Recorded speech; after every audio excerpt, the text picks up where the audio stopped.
ഞങ്ങളുടെ എല്ലാ കൂട്ടുകാർക്കും ഇസ ഇവ യൂട്യൂബ് ഫാമിലിയിലേക്ക് സ്വാഗതം.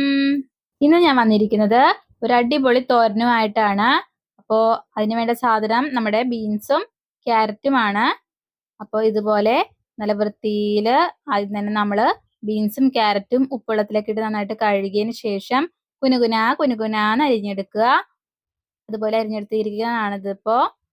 ഇത് നമുക്ക് കാര്യത്തിലോട്ട് കിടക്കാം. ബീൻസും ക്യാരറ്റും അരിഞ്ഞിട്ട് മാറ്റി വെക്കുക. അടുത്തത് നമ്മുടെ ഒരു സവാള എടുത്തിട്ടുണ്ട്. അത് ഇതുപോലെ അരിഞ്ഞത്, ഇതുപോലെ ഇഷ്ടമുള്ള പോലെ അരിയാം. പിന്നെ 3 പച്ചമുളക് എടുത്തിട്ടുണ്ട്. മുളക് പൊടിയൊന്നും ചേർക്കുന്നില്ല. അപ്പോൾ നിങ്ങളുടെ ഇഷ്ടത്തിനനുസരിച്ച് പച്ചമുളക് ഒക്കെ എണ്ണം കൂട്ടാം കുറക്കാം. പിന്നെ കുറച്ച് കറിവേപ്പില എടുത്തിട്ടുണ്ട്. ആദ്യം തന്നെ നമുക്ക് ചട്ടി വെക്കാം. എന്നിട്ട് ചട്ടി ചൂടാകുമ്പോൾ വെളിച്ചെണ്ണ ഒഴിക്കുക. എന്നിട്ട് കടുക് പൊട്ടിക്കുക. എന്നിട്ട് നമ്മൾ ഈ സവാളയും പച്ചമുളകും കറിവേപ്പിലയും കൂടിയിട്ട് നന്നായിട്ട് വഴറ്റണം.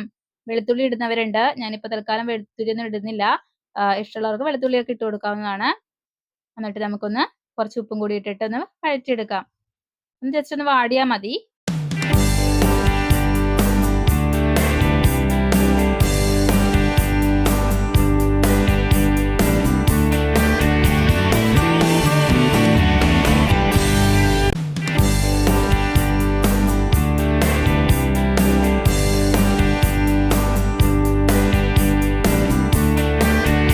സവാള ഒന്ന് വാടിയതിന് ശേഷം നമുക്ക് മഞ്ഞൾപ്പൊടി ഇട്ട് കൊടുക്കാം.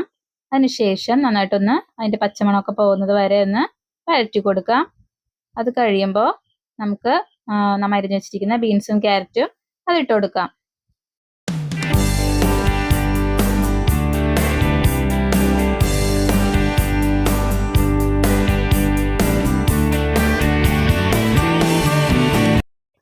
ഇനി നമുക്കിത് നന്നായിട്ടൊന്ന് മിക്സ് ചെയ്യാം. ഉപ്പൊക്കെ കറക്റ്റ് ആണോ നോക്കുക. ഉപ്പില്ലെങ്കിൽ ഉപ്പിട്ട് കൊടുക്കണം. എന്നിട്ട് നന്നായിട്ടൊന്ന് മിക്സ് ചെയ്യുക. അടച്ചു വെച്ചിട്ട് നമുക്ക് ഒരു പാതി കുക്കാക്കി എടുക്കാം.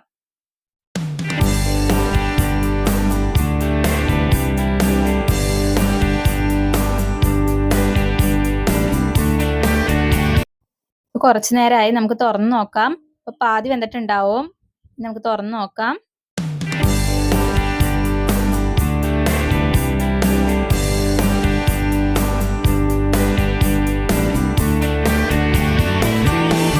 ഇനി നമുക്കിതിലേക്ക് കുറച്ച് തേങ്ങ ഇട്ട് കൊടുക്കാം. എന്നിട്ട് നന്നായിട്ടൊന്ന് മിക്സ് ചെയ്യാം. ആ തേങ്ങയൊക്കെ ഇട്ടൊന്ന് എല്ലാം കൂടി ഒന്ന് പൊത്തി വെച്ചിട്ട് നമുക്ക് ഒന്നും കൂടി ആയിട്ട് വേവിച്ചെടുക്കാം. തോരനൊക്കെ എല്ലാവർക്കും ഉണ്ടാക്കാൻ അറിയാവുന്നതാണ്. എങ്കിലും അറിയാത്ത കുറച്ച് പേരെങ്കിലും ഉണ്ടാവുമല്ലോ. അപ്പൊ അവർക്ക് വേണ്ടിയിട്ടാണ് ഈ വീഡിയോ. ഞാൻ പിന്നെ ഉണ്ടാക്കുന്നത് കൊണ്ട് ഒരു വീഡിയോ ഇടാന്നും കരുതി. അപ്പോൾ അറിയാത്തവർക്ക് ഉപകാരപ്പെടട്ടെ എന്ന് ഓർത്തു. പിന്നെ ഞാൻ ഉണ്ടാക്കുന്ന രീതിയും ഇങ്ങനെയാണ്. ഞാൻ ഓവറായിട്ട് മുളക് പൊടിയോ ഒന്നും ഇടാറില്ല. ഇതുപോലെ പച്ച കളറും ഓറഞ്ച് കളറൊക്കെ കണ്ട് കഴിക്കുമ്പോൾ നമുക്ക് കഴിക്കാൻ തോന്നും. കുറെ എരിവും മുളക് പൊടിയുടെ കളറൊക്കെ ആകുമ്പോഴത്തേക്കും നമുക്ക് കഴിക്കാൻ അങ്ങനെ തോന്നില്ല. അതുകൊണ്ട് ഞാൻ എപ്പോഴും മാക്സിമം ഞാൻ ഇതുപോലെ തോരനൊക്കെ പച്ചമുളക് ഇട്ടിട്ടാണ് വെക്കാറ്. ഇല്ലെങ്കിൽ കാന്താരി മുളക് പൊടി അധികം ഇടാറില്ല. അപ്പോൾ ഇത് കാണുമ്പോൾ തന്നെ നമുക്കൊന്ന് കഴിക്കാനൊക്കെ തോന്നും. പിള്ളേർക്കാണെങ്കിലും കഴിക്കാൻ തോന്നും. ഇപ്പോൾ എല്ലാം കൂടി നന്നായിട്ടൊന്ന് മിക്സ് ചെയ്തിട്ട് നമുക്ക് ഇങ്ങനെ കൂട്ടി വെച്ചിട്ട് നമുക്കിനി അടച്ചു വെച്ച് വേവിക്കണം. കുറച്ചും കൂടി കുക്ക് ചെയ്തെടുക്കാനുണ്ട്. കാരണം തേങ്ങാപ്പീരയുടെ പച്ച ചുവയൊക്കെ ഒന്ന് മാറണം. നമുക്ക് അടച്ചു വെച്ച് ഒന്നും കൂടി വേവിച്ചെടുക്കാം. ഒരു ലോ ഫ്ലെയിമിലൊക്കെ ഇട്ടിട്ട് വേവിച്ചാൽ മതി. പിന്നെ ഇടയ്ക്കിടയ്ക്ക് ഇളക്കി കൊടുക്കാൻ മറക്കരുത്. തേങ്ങ ഇട്ടേക്കുന്നത് കൊണ്ട് പെട്ടെന്ന് അടുക്കി പിടിക്കും.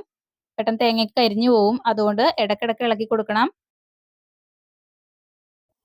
ഇപ്പോൾ കുറച്ചു നേരമായി, നമുക്ക് തുറന്ന് നോക്കാം. ഇപ്പോൾ കറക്റ്റ് പാകത്തിന് വെന്തിട്ടുണ്ട്. നന്നായിട്ടൊന്ന് മിക്സ് ചെയ്ത് കൊടുക്കുക. വെളിച്ചെണ്ണ വേണമെങ്കിൽ അവസാനിച്ച് ഒഴിച്ചു കൊടുക്കാം, കുഴപ്പമൊന്നുമില്ല. ടേസ്റ്റ് കൂടത്തേ ഉള്ളൂ. നമ്മുടെ ബീൻസും ക്യാരറ്റും കൂടിയുള്ള തോരൻ റെഡി ആയിട്ടുണ്ട്. അടിപൊളി ടേസ്റ്റ് ആണ്. അപ്പോൾ അറിയാത്തവർക്ക് വേണ്ടിയാണ് ഈ വീഡിയോ. എല്ലാവരും ട്രൈ ചെയ്ത് നോക്കുക. അറിയാത്തവർ ട്രൈ ചെയ്ത് നോക്കുക. അപ്പോൾ തോരൻ ഉണ്ടാക്കാനെങ്കിലും അറിഞ്ഞിരിക്കണ്ടേ? അപ്പോൾ ഒന്ന് ട്രൈ ചെയ്ത് നോക്കുക. അപ്പം അത്രയേ ഉള്ളൂ. ഇനി നമുക്ക് ഫ്ലെയിം ഓഫ് ചെയ്യാം. അപ്പോൾ കുറച്ച് പേർക്കെങ്കിലും ഈ വീഡിയോ ഉപകാരപ്പെട്ടെന്ന് വിചാരിക്കണോ. ഇഷ്ടമായാൽ ലൈക്ക് ചെയ്യുക, സപ്പോർട്ട് ചെയ്യുക. അപ്പം അത്രയേ ഉള്ളൂ. താങ്ക്